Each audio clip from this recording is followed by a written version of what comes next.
شکستم سیم خوش نشونم داد. نه اپا جان چیزی هست نگاه زن بچه های مثال دست خیر پر خیر هم مثال در این غریبی انشالله دست دیگر همه میگیره. همه خیلی که هم بدن خونه برم همی بچه فریب نمیکنه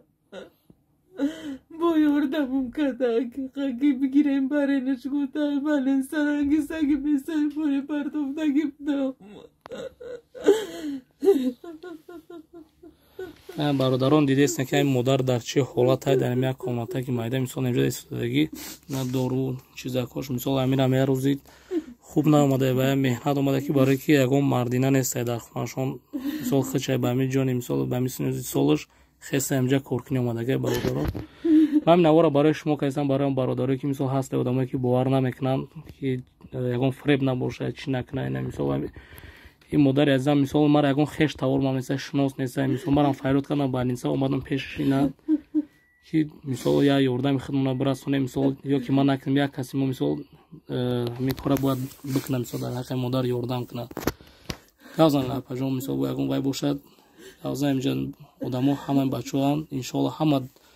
برادرای مسلمان و اهل اسلام ان شاء الله خیر میکنن. خونه روی کدنیم باشیم برم خونم برم همونجا خدمات منه رسوندم این بچه که شما منه یاردم کسی اینه که شما ببخشید میپرسم شما مهنت کنی آمدین برای فرزندتون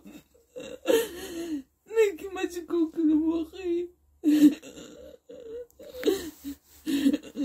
هم پوش کستگی تا پاجون یا بوله اسلامی کنم خیلی بورگان میتونم تو روشنده بینم که ببینم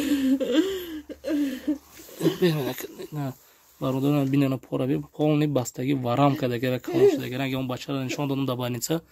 هم خش دیگه مثلا بوناگین که اگه وای نیست شون شب خیلی نه بگویم فاجون این بچه برادرها بگو اگه درخواست باشه چیزی باشه ان شاء الله همه جد مثال برادرای اسلام همه برادرای خونن چی خدمتی باشه مثال درای الله خدمتشون میرسونن گازن فاجون نگم باشه من در وطنی خودم برم